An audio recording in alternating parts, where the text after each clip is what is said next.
Mukunda jewellers మొట్టమొదటి factory outlet ఇప్పుడు కూకట్పల్లి, కొత్తపేట్, సోమాజిగూడ మరియు ఖమ్మంలో. నమస్తే, నేను Keshav. Welcome to Suman TV. Telugu రాష్ట్రాలని 2 కేసులు అల్లాడిస్తున్నటువంటి పరిస్థితి. ఆ 2 కేసులు కూడా సినిమా రంగంతో ముడిపడి ఉన్న అంశాలలో ఇప్పుడు మరొక ఆసక్తికరమైనటువంటి విశేషం. ఇటు జానీ మాస్టర్ని అరెస్ట్ చేసినట్టుగా పోలీసులు అధికారికంగా ప్రకటించారు. అటు జత్వాని, బాలీవుడ్ నటి జత్వాని ఏపీ హోమ్ మినిస్టర్తో భేటీ అయ్యారు. తనకు న్యాయం కావాలంటూ విజ్ఞప్తి చేశారు. ఈ 2 కేసులు కూడా సినిమా ఇండస్ట్రీకి సంబంధించినటువంటి మూలాలని కదుపుతున్నటువంటి పరిస్థితి. అలానే ఏ ప్రభుత్వం ఏ విధంగా రియాక్ట్ అవుతుంది అనేటువంటి విషయం పైన కూడా ఆసక్తి నెలకొని ఉంది. ఈ అంశం పైన విశ్లేషణ చూద్దాం. మనతో పాటు సీనియర్ జర్నలిస్ట్, ఫిలిం క్రిటిక్ ప్రభు గారు ఉన్నారు. ప్రభు గారు నమస్కారం. నమస్తే. ఈ 2 కేసులు, ఇటు జానీ అటు జత్వాని, 2 కూడా సినిమా ఇండస్ట్రీలో ఒకవైపేమో మహిళలకు సంబంధించిన వేధింపులు, ఇంకోవైపేమో సినిమా ఇండస్ట్రీకి సంబంధించిన వ్యక్తిని ఏకంగా ఐపీఎస్లో ప్రభుత్వ పక్షాన్ని వేధింపులు. ఇప్పుడు జానీ మాస్టర్ స్టోరీకి వస్తే ఏంటి, ఎంతవరకు వచ్చింది? అరెస్ట్ చేశారు గోవాలో అనేటువంటి ఇన్ఫర్మేషన్ అయితే పోలీసులు అధికారికంగా చెప్పారు. బట్ వాళ్ళ వైఫ్ వచ్చి మళ్ళీ నార్సింగ్ పోలీస్ స్టేషన్లో కంప్లైంట్ ఇచ్చిందని అంటున్నారు. ఏ విధంగా ముందుకు అడుగుపడేటువంటి అవకాశం ఉంది ఇందులో? ముందు అరెస్ట్ అయితే చేశారు. అయితే ఈ నిరూపణ అనేటువంటిది వెరీ ఇంపార్టెంట్. అరెస్ట్ చేశారు అనేటువంటిది ఈ అమ్మాయి అభియోగాలు మోపింది కరెక్టే. అయితే వేరే వాదన కూడా వినిపిస్తుంది. కొద్ది సినిమా ఇండస్ట్రీ నుంచి, కొన్ని వర్గాల నుంచి వేరే వాదన కూడా వినిపిస్తుంది. 5 ఏళ్ళుగా జరుగుతుంది అనుకుంటున్నప్పుడు ఇంతకాలం వచ్చి చెప్పకుండా ఎందుకు చేస్తున్నారు? అత్యాచారం అనేటువంటి జరిగినప్పుడు ఒకసారి జరిగితే అత్యాచారం, 2 సార్లు జరిగితే అత్యాచారం, 5 సంవత్సరాలుగా పలుమార్లు అత్యాచారం చేసి తన మీద దౌర్జన్యం చేసినప్పుడు తను అప్పుడే బయటకు వచ్చి చేయొచ్చు కదా అనేటువంటిది ఒకటి. 2 వర్గాలుగా చీలిపోయినట్టుంది ఇండస్ట్రీలో కూడా. ఇటు వర్షన్ ఇటు, అటు వర్షన్ 2 వైపులా వినిపిస్తుంది. అంటే పూర్తి స్థాయిలో, ఎందుకంటే ఇతనికి మననే జాతీయ ఉత్తమ కొరియోగ్రాఫర్ గా అవార్డు రావడం ఇదంతా జరిగింది. ఇస్తారా ఇప్పుడు? ఈ ఇష్యూస్, ఈ ఆరోపణలు ఆపేస్తారు? డెఫినెట్ గా ఆపేస్తారు. అందులో డౌటే లేదు. అంటే అది కేసు ఇదే. అయితే అదే కేసు విచారణలో ఉండగా కూడా నిర్ణయం తీసుకోవడానికి అవకాశం ఉంటే ఉండొచ్చు. ఎందుకంటే ఇప్పుడు అనౌన్స్మెంట్ మొన్న అయింది, ప్రెజెంటేషన్ ఇంకా అవ్వలేదు. ఒకవేళ తర్వాత జరిగితే వేరు. ప్రెజెంటేషన్ ముందరే ఆయన వ్యక్తిగత జీవితంలో వివాదం వచ్చింది కాబట్టి ఆపడానికి అయితే అవకాశం అయితే ఉంటుంది. అది ఎఫ్ఐఆర్ ఫైల్ అవటాన్ని బట్టి, ఎఫ్ఐఆర్ లో చేర్చిన అంశాలను బట్టి ఏకంగా పోలీసులు పోక్సో యాక్ట్ గురించి చెప్తున్నారు. పోక్సో యాక్ట్ పెట్టారు కాబట్టి అది 18 years ముందే అమ్మాయిని చేసేయడం, ఎలా చేసేయడం అనేటువంటిది వస్తుంది కాబట్టి డెఫినెట్ గా అది ఉంటుంది. ఇంక ఇప్పుడు జాతీయ స్థాయిలో ఇంత రప్చర్ అయిన తర్వాత, ఇంత బస్టు పట్టిపోయిన తర్వాత జాతీయ అవార్డు వస్తే ఎంత, రాకపోతే ఎంత, ఇస్తే ఎంత, ఇవ్వకపోతే ఎంత అనేది కూడా వస్తుంది. బట్ అయితే కేసులో ఉభయ పక్షాల వైపున కూడా ఇచ్చేస్తున్నటువంటి వాళ్ళు ఉన్నారు. జానీ మాస్టర్ చేశాడనేటువంటి దానికి నిరూపణ లేకముందే అతను విపరీతంగా ట్రోల్ చేస్తున్నటువంటి ఒకటి అయితే, ఈ అమ్మాయి చెప్పిన అంశాలను బట్టి చాలా దిగ్భ్రాంతికరమైన విషయాలు బయటకు వస్తున్నాయని చెప్పేసి వీళ్ళందరూ కూడా, కమిటీ వాళ్ళందరూ కూడా మాట్లాడడం జరుగుతుంది. అంటే ఇంతకాలం వెయిట్ చేశారు. ఏదైనా సమయం రావాలి, సమయం వచ్చినప్పుడే మాట్లాడగలుగుతారు. సహించి ఒక్కసారిగా బరస్ట్ అవ్వటం అనేటువంటి జరుగుతుంది ఇలాంటి విషయాల్లో. గతాలు కూడా తవ్వుకునేటువంటి, కానీ వాటికి నిరూపణలు కావాలి. ఏదైనా ఒక కంప్లైంట్ ఇచ్చినప్పుడు కానీ, పలానా అత్యాచారం జరిగింది నా మీద అని చెప్పినప్పుడు ఆ డేట్ లైన్తో సహా ఇవ్వగలిగినప్పుడే దాని కోర్టులో, న్యాయస్థానం ముందు నిలబడుతుంది. ఇప్పుడు ఒకవేళ అత్యాచారం కేసు అని అనుకుంటే కనుక 5 ఏళ్ల నుంచి జరిగినటువంటి ఘటనల పైన ప్రూవ్ చేయడం అనేది ఎలాగా? ప్రూఫ్ అనేటువంటిది ఉండదు. ఇది కేవలం జరుగుతుంది. అదే ఇప్పుడు ప్రూఫ్ లేదు కాబట్టి జరుగుతుంటే, ప్రూఫ్లు లేకపోవటమే ఇలాంటి కేసులు నిలబడకపోవటానికి కారణం. ప్రూఫ్లు అనేటివి ఉంటే అది ఆ రోజు నుంచే ఇతను చేస్తున్నటువంటి వాటన్నిటిని అమ్మాయి కొన్ని ప్రూఫ్లు అయితే, కనిపిస్తున్న ప్రూఫ్లు ఏంటి? జానీ మాస్టర్ దేవుడు, నాకు మై గాడ్ ఫాదరు, నాకు జీవితాన్ని ఇచ్చాడు జానీ మాస్టర్ మై గాడ్ గురు అని చెప్పేసి ఆ అమ్మాయి చాలా వీడియోలు వైరల్ అవుతాయి. చాలా వీడియోలు సినిమాలో బుక్ అవ్వడం అవి కూడా అన్నీ వైరల్ అవుతున్నాయి. అవి వాటికి ప్రూఫ్లు ఉన్నాయి. ఈ అమ్మాయి పొగిడిన వాటికి, ఈ అమ్మాయి అతన్ని అభినందించిన వాటికి, లేదా గురువుగా భావించిన వాటికి ప్రూఫ్లు ఉన్నాయి. కానీ ఈ అమ్మాయిని అతను ఎరా చేసిన వాటికి ప్రూఫ్లు లేవు. కోర్టు అనేటువంటిది తీసుకునేది ప్రూఫ్లనే తప్ప నిరాధారమైన ఆరోపణలు ఎప్పుడు కూడా పరిగణలోకి తీసుకోరు. కోర్టులో నిలబడుతుందా లేదా అనేటువంటి ఈ ఇష్యూ పూర్తిగా పొలిటికల్ టర్న్ అయిపోయినట్టుగా కనిపిస్తుంది. ఎందుకంటే బీజేపీ నాయకులు ఆల్రెడీ బహిరంగంగా ప్రదర్శనలు చేస్తున్నారు. ఎమ్మెల్యే రాజాసింగ్ ఓ స్టేట్మెంట్ ఇచ్చాడు, ఈయన లవ్ జిహాద్ చేస్తున్నారు. ఎందుకంటే పేరు మత మార్పిడి చేయడం ద్వారా ఏమైనా పెళ్లి చేసుకోవాలి. ఆల్రెడీ ఆయన పెళ్లి చేసుకున్నటువంటి ఆవిడ కూడా మత మార్పిడి ద్వారానే జరిగింది. ఇలా చాలా మందిని ఈయన చీట్ చేశారు అనేటువంటి ఆరోపణ చాలా స్ట్రైట్ గా రాజాసింగ్ చేశారు.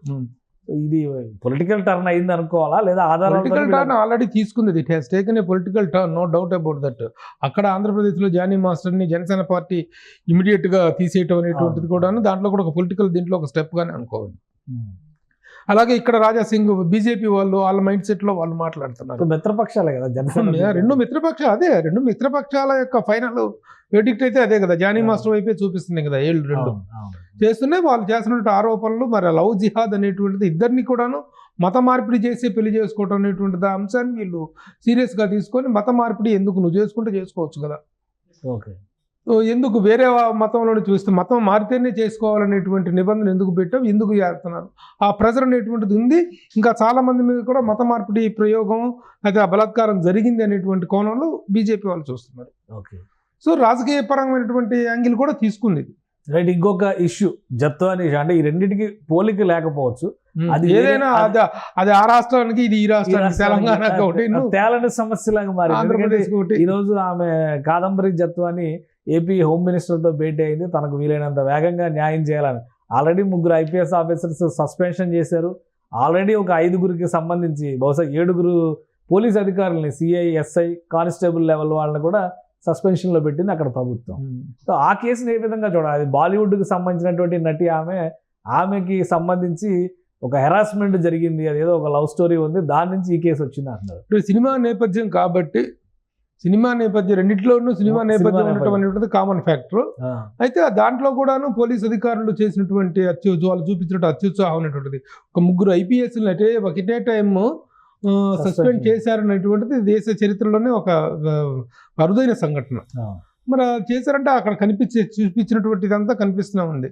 వాళ్ళు సొంతగా ఫ్లైట్లు వేసుకొని బుక్ చేసుకొని పోయి అక్కడ అది చేసేసి పట్టుకురావాల్సినంత తీవ్రమైనటువంటి నేరం అయితే కాదు అది. ఎక్కడో అమ్మాయి, ఎక్కడ సంబంధం లేని అమ్మాయి అక్కడెక్కడో భూములు కొన్నది, వాటి మీద దొంగ పత్రాలు చేసి పెట్టినటువంటి కేసులో ఉన్నటువంటి ఉద్దేశాలతో తాడేపల్లిలోనే ఇదంతా జరిగింది అనేటువంటిది కూడా జరిగిందంటే అక్కడి డైరెక్షన్స్ ద్వారా అక్కడ ఇది జరిగింది అనేటువంటిది స్పష్టంగా కనిపిస్తుంది. ఇక కేసు అయితే చాలా సీరియస్ గా ఉంది, ఆ మ్యాటర్ చాలా ఫాస్ట్ గా మూవ్ అయిందని చెప్పుకోవచ్చు. ఇప్పుడు ఆ కేసు ఎలా ఉంటే ఇక్కడ ఈ కేసుకు సంబంధించి టాలీవుడ్ ఇండస్ట్రీ లేదా సినిమా పెద్దల పరిధి మొత్తం దాటిపోయింది. పూర్తిగా పోలీసు విచారణ ద్వారా క్లారిటీ రావాల్సిన అంశమా జానీ మాస్టర్ వివాదం? అంటే ఒక అవేర్నెస్ అయితే తీసుకొచ్చింది. సరే, చట్టపరంగా ఇక్కడ జానీ మాస్టర్ వ్యవహారంలో ఏం జరుగుతుంది అనేటువంటిది ఒకటైతే, ఈ ఇండస్ట్రీలో మాత్రం మళ్ళీ ఒక రకమైన అవేర్నెస్, దీనికి సంబంధించినటువంటి ఒక చర్చనీయాంశంగా మారినటువంటి మాట వాస్తవం. ఇంకొంచెం అలర్ట్గా ఉండేటువంటి అవకాశాలు ఇండస్ట్రీ పరంగా ఇంకేమైనా చర్యలు తీసుకోవడానికి అవకాశం ఉంది. ఎందుకంటే ఇప్పుడు ఆయన డాన్సర్స్ అసోసియేషన్, కొరియోగ్రాఫర్స్ అసోసియేషన్ కూడా ప్రెసిడెంట్ ఆయనే. ఇటు ఇండస్ట్రీలో ఉన్నటువంటి క్రమశిక్షణకు సంబంధించి మాట్లాడుతూ ఝాన్సీ, తమ్మారెడ్డి భరద్వాజ్ గారు వీళ్ళందరూ ఒక క్లారిటీ ఇచ్చారు. పరిధిలో, ఇండస్ట్రీ పరిధిలో తీసుకోవాల్సిన చర్యలు ఇంకా ఏమీ లేవా? ఆల్రెడీ అన్ని చర్యలు తీసుకుంటున్నట్టుగా అంతే కదా. పర్టికులర్ ఈ విషయంలో అతన్ని డాన్స్ డైరెక్టర్స్ అసోసియేషన్ నుంచి ఎక్స్పెల్ చేస్తారు, అందులో డౌటే లేదు. అది మాత్రం జరుగుతుంది.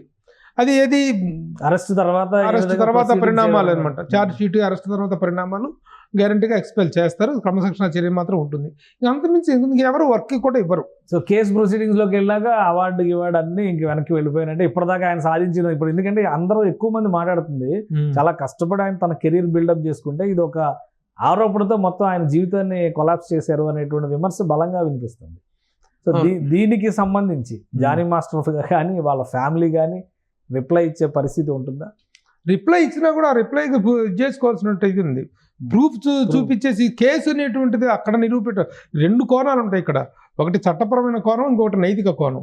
ఇప్పుడు ఇండస్ట్రీ ఏదైనా చర్యలు తీసుకుంది అనుకుంటే నైతికపరమైన కోణం మీద తీసుకోవాల్సింది, లేదా పోలీస్ యాక్షన్ తర్వాత నిరూపితమైన తర్వాత తీసుకోవాల్సిన యాక్షన్సే తప్ప దీని తాలూకు ప్రభావం ఏమేరకు ఉంటుంది రేపటి మొత్తం అతను ఇవన్నీ కనుక ఈ ఆరోపణలో పసలేదు, ఈ ఆరోపణలు 5 సంవత్సరాల పాటు ఒక జర్నీ ఉన్నటువంటి వాళ్ళు వ్యక్తిగతంగా వాళ్ళిద్దరికి ఒక చిన్న చెడింది, వాళ్ళ మధ్య ఒక ఫిక్షన్ ఏర్పడింది కాబట్టి వచ్చినటువంటిది, వ్యక్తిగతమైనటువంటిది.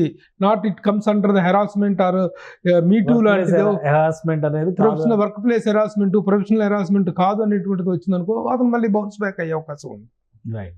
థ్యాంక్ యూ ప్రభు గారు, మీ విశ్లేషణ అందించడానికి. ఇది అటు జత్వాని కేసు విషయంలో ప్రభుత్వం దూకుడుగా వ్యవహరిస్తుంది, హోమ్ మినిస్టర్ ఏ విధంగా డైరెక్షన్ ఇస్తారనేది చూడాలి. ఇక జానీ వ్యవహారానికి సంబంధించి ఆయన కోర్టులో ప్రొడ్యూస్ చేసేటువంటి విధానం, ఛార్జ్ షీట్లో పేర్కొనేటువంటి అంశాలు బట్టి చట్టపరంగా తీసుకునేటువంటి చర్యలు మరింత ముఖ్యమైనవి అవుతాయి. అలానే ఇండస్ట్రీ పరంగా ఇప్పటికే ఆయన దూరం పెట్టేసినటువంటి పరిస్థితి ఉంది, వివాదాలు ముసురుకున్నటువంటి నేపథ్యంలో. ఇక జాతీయ స్థాయిలో ఉత్తమ కొరియోగ్రాఫర్ అవార్డు కూడా చేజారిపోయినట్టే 99% అవకాశాలు ఉన్నాయని ప్రభు గారు విశ్లేషిస్తున్నారు. ఇది స్పెషల్ డిస్కషన్. Keep watching.